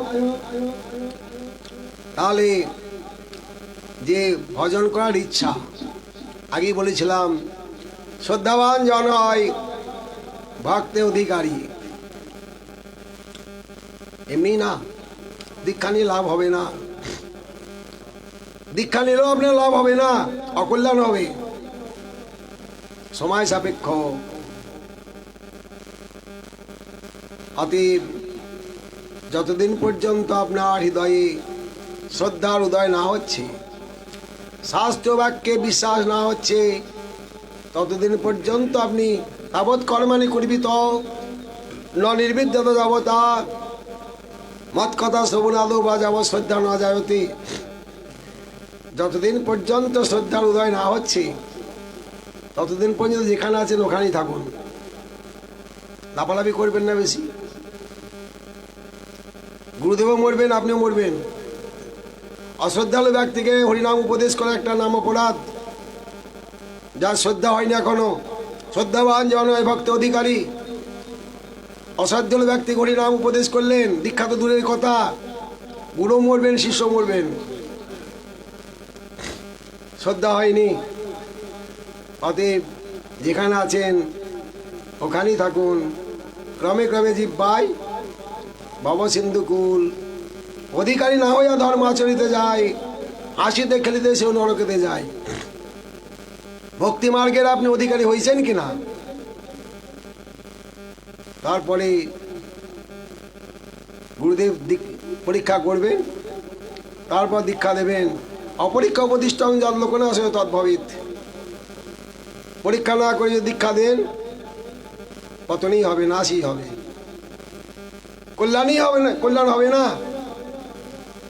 প্রকটং পতিতং শ্রেয় জগদাত স্বয়ং বকবৃতি স্বয়ং পাবো পাতত্ব পুরাণী। প্রকট পড়ে আছেন, ভালো আছেন, একা মরবেন, একা নরকে যাবেন। বকবৃতি ধর্মধ্বজি, নিজেও মরবেন, লাখো লাখো লোককে মারবেন, কোনটা ভালো? তিনি একা পড়ে আছেন সংসারের মধ্যে, মায়ার মধ্যে, ভালো আছেন, একা মরবেন। আর যদি ধর্ম অবলম্বন করে ধর্মের আচরণ না করেন, ব্যভিচারী হন, দীক্ষা নিচ্ছেন, গলায় মালা নাই, তিলক নাই, জপ করেন না, পূজা করেন না, নিরামিষ ভোজী হতে পারেননি, আসবেন না এই পথে, ওখানেই পড়ে থাকুন, ভালো আছেন। গীতাতে বলেছেন না, যদা যদা এই ধর্মস্য গ্লানির ভবতি, ধর্মের মধ্যে গ্লানি হলে অধর্ম আসবে। ধর্ম নাকি ধার্মিক, ধর্মের গ্লানি হয় না, ধার্মিকের গ্লানি হয়। যিনি ধর্মপথে দীক্ষা নিয়েছেন, ঠিক ঠিক মতো ধর্ম আচরণ না করতে পারলেই অধর্ম চলে আসবে। এই আলো না থাকলে কি হবে? অন্ধকার হয়ে যাবে। এই জন্যই দল ভারী করবেন না। দল ভারী করার জন্য, নিজের শিষ্য বৃদ্ধির জন্য, গুরুদেবের আশ্রমে সুখ সুবিধা পাওয়ার জন্য দীক্ষা নেবেন না, দীক্ষা দেবেন না। আগে ভজন করার ইচ্ছা হয়েছে কিনা? সংসার থেকে ভগবানের কাছে যাওয়ার জন্য ইচ্ছা হয়েছে কিনা? সেটা আগে পরীক্ষা করে নিজেকে জানুন যে আমি ভগবানকে কি সত্যিই চাই। ভগবানকে যাওয়া খুব কঠিন, পাওয়া সহজ। এই জগতের ধন সম্পত্তি চাওয়া খুব সহজ, পাওয়া কঠিন। কিন্তু ভজন পথে তার বিপরীত, ভগবানকে চাওয়া খুব কঠিন।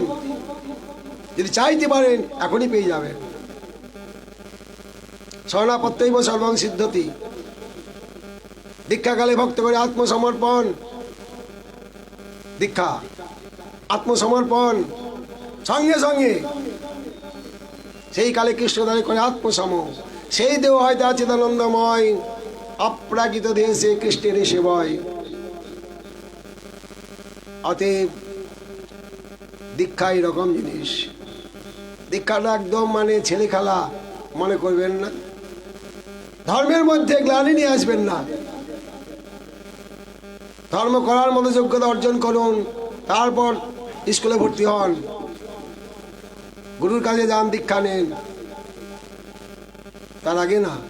ধর্মের মধ্যে গ্লানি হবে, অপপ্রচার হবে। যেভাবে জগতে চলছে আজ, 10 বছর পরে গৌড়ীয় বৈষ্ণব কি, গৌড়ীয় বৈষ্ণব ধর্ম কি, বোধহয় আমাদের পরবর্তী তারা এসে জানতে পারবেন না। গৌড়ীয় বৈষ্ণব ধর্ম যেন একটা ব্যবসা, জীবিকা অর্জনের জন্য গৌড়ীয় বৈষ্ণব ধর্ম। একটু পাঠ শিখতে পারলেই 1000 টাকা, একটু কীর্তন শিখতে পারলেই 40-50 হাজার টাকা, হরিনাম শিখতে পারলেই, একটু রান্নার কাজ শিখতে পারলেই, একবার 100 লোকের রান্না করে দেবো, 5000 টাকা নেব। জীবিকা, ব্যবসা। আজ 10 বছর পরে মনে হয় গৌড়ীয় বৈষ্ণব ধর্ম কি আমাদের পরবর্তী তারা এসে জানতে পারবেন না। দুঃখের বিষয়, অন্য কিছু না। এই জন্যই জানিয়া শুনিয়া ভজ, সাধুশাস্ত্র মতো যজ, পূর্বাপর করিয়া বিচার। জানুন, আগে ধর্ম সম্বন্ধে জানুন, তারপর গুরুচরণ আশ্রয় করুন। গুরুদেব হবেন সদ্গুরু, অসৎগুরু না। অসৎগুরুর নিকট দীক্ষা গ্রহণ করলে কি করতে হবে?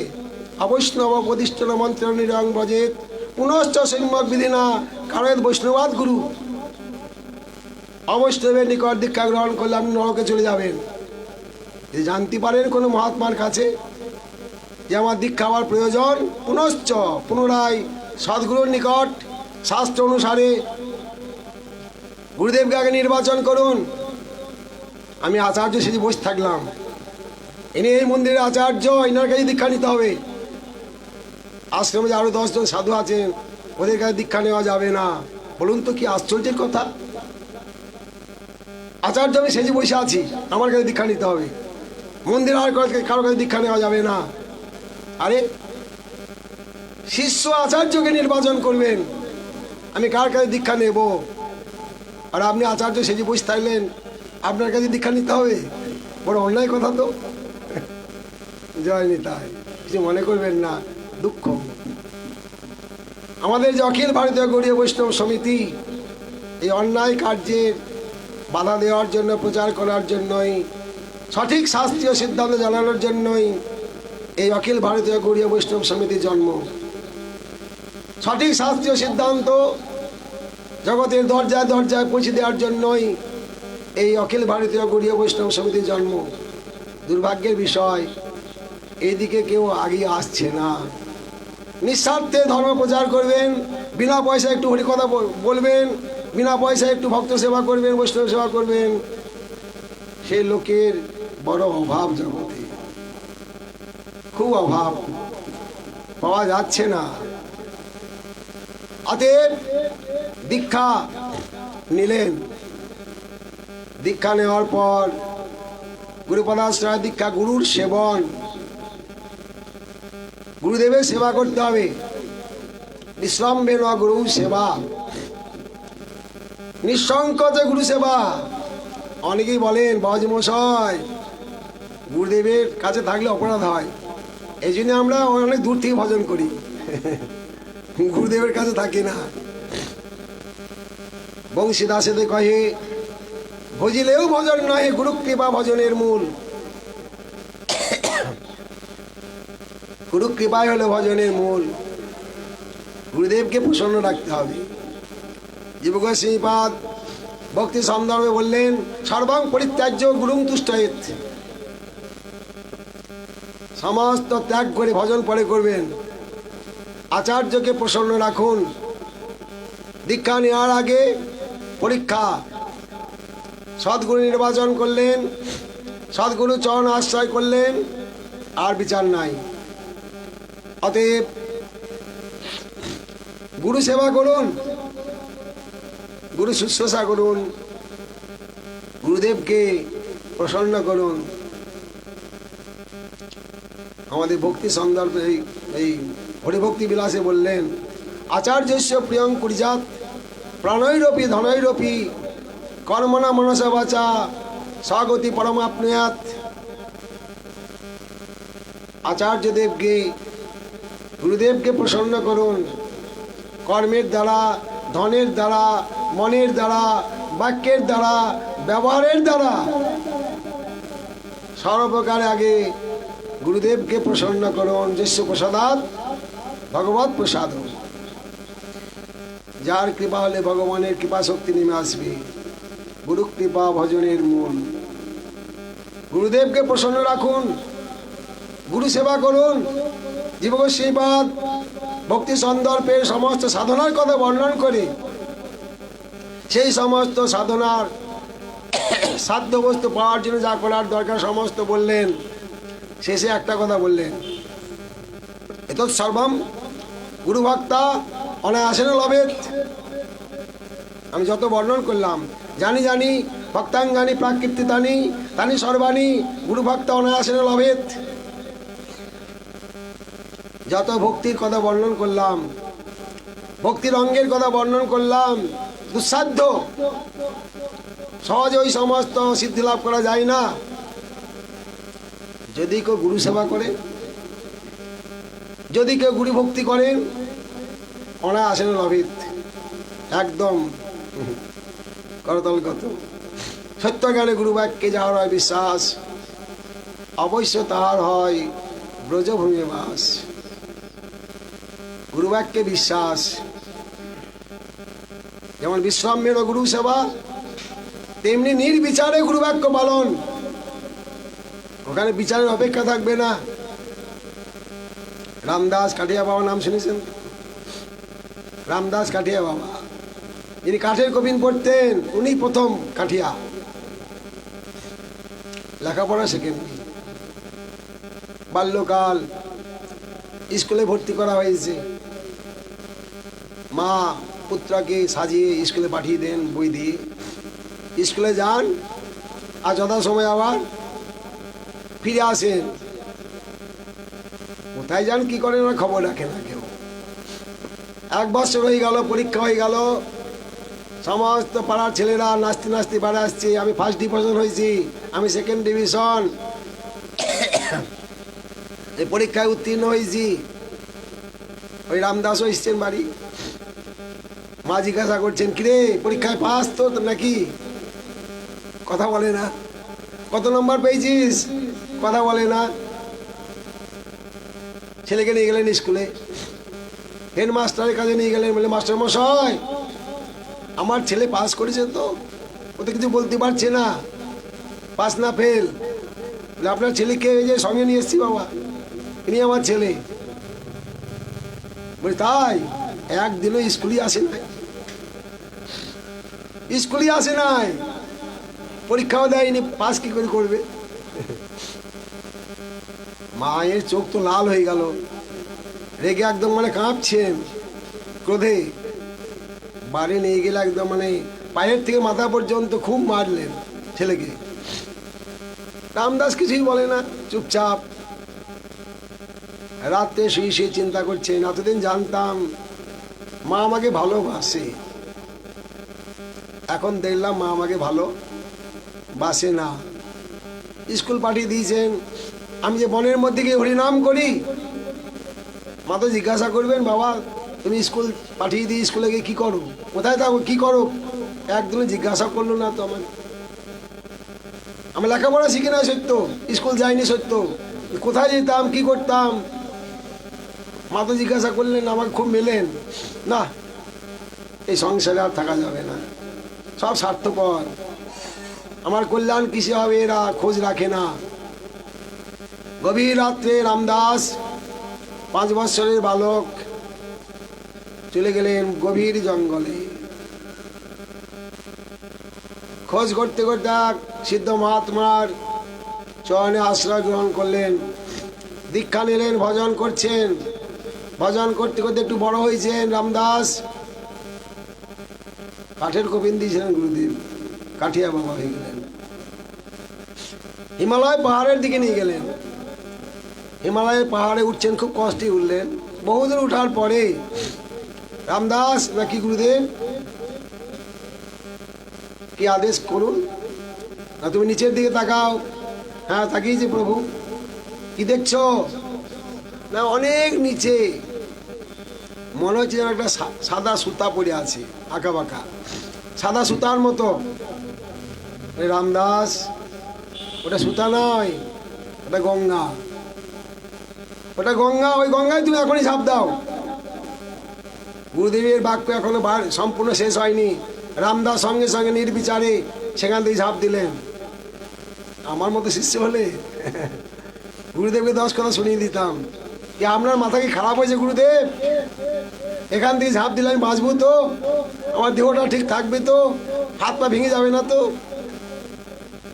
আপনার বাক্য আমি পালন করতে পারবো না, এখান থেকে ঝাঁপ দিতে পারবো না, আমার মতো শিষ্য বলবে। রামদাস কিছু বলেননি। সত্য জ্ঞানে গুরু বাক্যে যার হয় বিশ্বাস, অবশ্য তার হয় ব্রজভূমে বাস। নির্বিচারে সঙ্গে সঙ্গে ঝাঁপ দিলেন। গভীর নিচে নেমে এলেন রামদাস। যখন নেমে এলেন দেখলেন ভগবান কৃষ্ণের কোলে নিয়ে দাঁড়িয়ে আছেন, আর নিকটে গুরুদেব। বলুন তো, গুরুদেব ছিলেন ওই পাহাড়ের উপরে, কি করে এলেন? সত্য জ্ঞানে গুরু বাক্যে যাহার হয় বিশ্বাস, নির্বিচারে। বিচার করা চলবে না, যেহেতু তিনি সদ্গুরু, শাস্ত্র অনুযায়ী আমি নির্বাচন করেছেন সদ্গুরুর চরণ। অতএব সেখানে নির্বিচারে গুরু সেবা, গুরু বাক্য পালন, সেখানে কোনো বিচার চলবে না। শিষ্য সাক্ষাৎ ভগবতী জ্ঞান দিবে পদ গুরু মর্তা সদ্ধি সুতং তৈশ্য সর্বং কুঞ্জর শৌচবৎ। গুরুকে মনুষ্য জ্ঞান না করো কখনো। মর্ত সদ্ধি আচার্যং মাং বিজানিয়াত। ভগবানের প্রকাশ গুরুদেব। সাধারণ মনুষ্য জ্ঞান করবেন না। মর্তাসদ্ধি যদি মনুষ্য জ্ঞান করেন, যা পেয়েছিলেন সব ওখানেই শেষ হয়ে গেল। কুঞ্জর শৌচবৎ। কুঞ্জর মানে হাতি। হাতি পুকুরে স্নান করে, গঙ্গায় স্নান করে, নদীতে স্নান করে, স্নান করে উঠে আসার পরই আবার ধুলা কাদা মাখে, সব যেমন ছিল তেমনি হয়ে গেল। আপনি দীক্ষা নিয়েছেন, ভজন করছেন, গুরুর প্রতি অবজ্ঞা এসে গেল, এটা নাম অপরাধ। গুরুকে মনুষ্য জ্ঞান করলেন, সব সঙ্গে সঙ্গে মাইনাস হয়ে গেল, কিছু থাকলো না। গুরুদেব যা যা দিয়েছিলেন সব শেষ হয়ে গেল। গুরুকে মনুষ্য জ্ঞান না করো কখনো। তাহলে কি জ্ঞান করো? ভগবান গুরুদেব না পশু?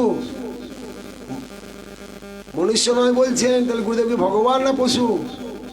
কি গুরুদেব তাহলে? শিব তত্ত্ব আর গুরু তত্ত্ব খুব কঠিন। গুরুদেব মনুষ্যও নন, ভগবানও নন, কিন্তু প্রভুর চক্রবর্তীবাদ বলছেন। আমি প্রতিবাদ করেছিলাম রাধাকুণ্ডে, গ্রন্থে প্রকাশিত হয়েছিল গুরু ব্রহ্মা গুরু বিষ্ণু গুরুদেব মহেশ্বর গুরু সাক্ষাৎ পরম ব্রহ্ম তস্মৈ শ্রী গুরুবে নমঃ। যদিও পুরাণের শ্লোক, আমাদের গোস্বামীগণ কিন্তু এই সিদ্ধান্ত জগতে প্রচার করেননি। এই মন্ত্র চলবে না, এই গুরুদেবের প্রণাম মন্ত্র আমাদের গৌড়ীয় বৈষ্ণব সম্পদে চলবে না। গুরু ব্রহ্মাও নন, বিষ্ণু নন, মহেশ্বর না, তিনি সাক্ষাৎ পরম ব্রহ্ম, কৃষ্ণও না। আমি সমস্ত আচার্যগণের সিদ্ধান্ত স্থাপিত করছি আপনাদের কৃপায়। বিশ্বনাথ চক্রবর্তীবাদ বলছেন, কিন্তু প্রভুর যে প্রিয়বদস্য তস্মৈ শ্রী গুরুবে নমঃ। যিনি ভগবানের প্রিয় পাত্র তিনি গুরুদেব, তাকে নমস্কার করি। যিনি ভগবানের প্রিয় পাত্র, যারা গুরুমন্ত্র পেয়েছেন, গুরু গায়ত্রীতে দেখবেন গৌর প্রিয়ায় ধীমহি তন্ন গুরু প্রচোদয়াৎ। যিনি গৌরের প্রিয় পাত্র ভক্ত, ভগবান নন, গৌর না, তিনি মনুষ্য নন, ভগবানের প্রিয় পাত্র।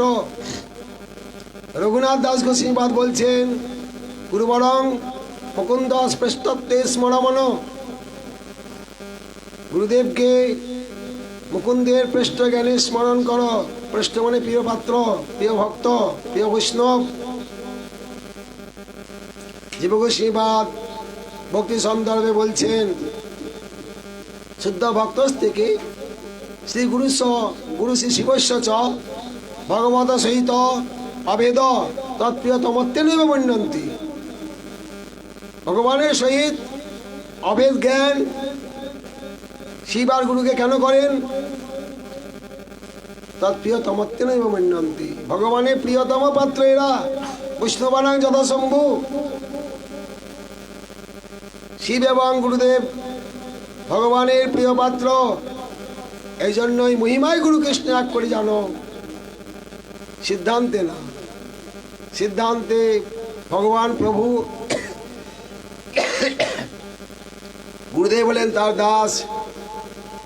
এটা আমাদের কবিরাজ গোস্বামীপাদ বললেন, যদ্যপি আমার গুরু চৈতন্যের দাস, তথাপি জানি আমি তাহার প্রকাশ, গুরু শক্তির প্রকাশ গুরুদেব, কিন্তু চৈতন্যের দাস। তিনি প্রভু নন, চৈতন্য নন, তিনি চৈতন্যের দাস।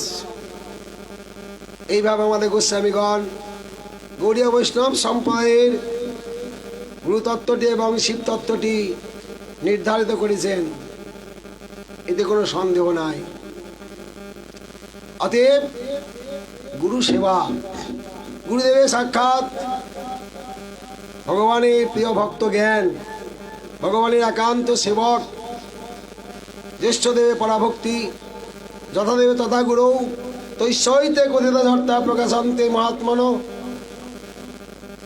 ভগবানের চরণে যেমন আপনার ভক্তি, সেরকম গুরুদেবের চরণে যদি ভক্তি থাকে নিষ্কপটে, তৈসইতে কথিত ধর্তা প্রকাশান্তে মহাত্মন।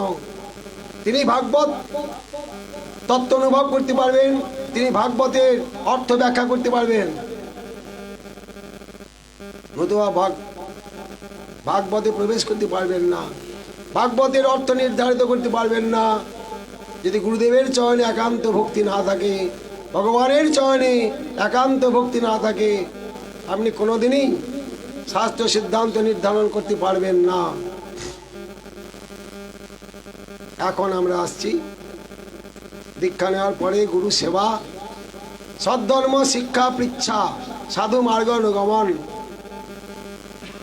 দীক্ষা নেওয়াই শেষ কথা না, গুরুদেবের নিকট সম্যক প্রকারে সৎশাস্ত্র ভক্তিশাস্ত্র অধ্যয়ন করুন, জানুন।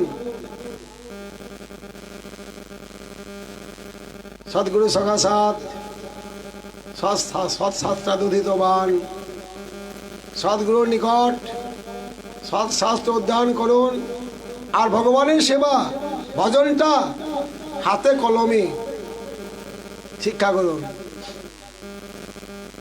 হাতে কলমে। সাক্ষাৎ গুরুদেব কেমনভাবে ভগবানের সেবা করছেন, কেমনভাবে আচরণ করছেন, এটা মুখে বলে হয় না। সাক্ষাৎভাবে দর্শন করুন আর শিক্ষা করুন, হাতে কলমে।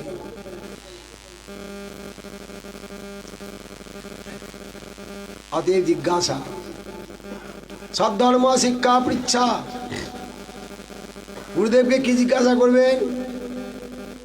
আমরা বেশিরভাগই শুনতে পাই, গুরুদেব সংসারের অবস্থা খুব ভালো যাচ্ছে না, বেসরকারি চাকরি করতাম, চাকরিটা গেল, মেয়েটার বিয়ে দিতে পারছি না, এই সম্পত্তি ছিল সমস্ত গঙ্গায় ভেঙে গেল। এরকম বিভিন্ন প্রকার, ছেলেটা আমার কথা শোনে না, বিভিন্ন প্রকার সংসারের সমস্যা নিবেদন করছেন গুরুদেবের চরণে। এটা উচিত না। এই জগতের সঙ্গে সম্পর্ক গুরুদেবের নাই। গুরুদেবের সঙ্গে শিষ্যের সম্পর্ক আধ্যাত্মিক জগতের সম্পর্ক, ভজন জগতের সম্পর্ক। ভজন জগৎ সম্বন্ধেই জিজ্ঞাসা করবেন। সদ্ধর্ম সম্বন্ধে জিজ্ঞাসা করবেন। সবাই পুংসাং পরধর্ম যদভক্তির অধক্ষজে। ভগবানের ভক্তি সম্বন্ধে, ভগবান সম্বন্ধে, ভক্ত সম্বন্ধে জিজ্ঞাসা করবেন। অচিরা দেব সর্বার্থ সিদ্ধত্ব অভিষ্ঠিত সদ্ধর্ম সর্বদায় নির্বন্ধনী মতি। সদ্ধর্ম জিজ্ঞাসা করার জন্য যার নির্বন্ধনী মতি, দৃঢ়মতি হয়েছে, তার সমস্ত প্রাকৃতিক জগতের, ভজন জগতের সমস্ত সিদ্ধি করতলগত। যদি কারো ইচ্ছা হয়, ভজন সম্বন্ধে জানার ইচ্ছা হয়, সমস্ত তার করতলগত সঙ্গে সঙ্গে।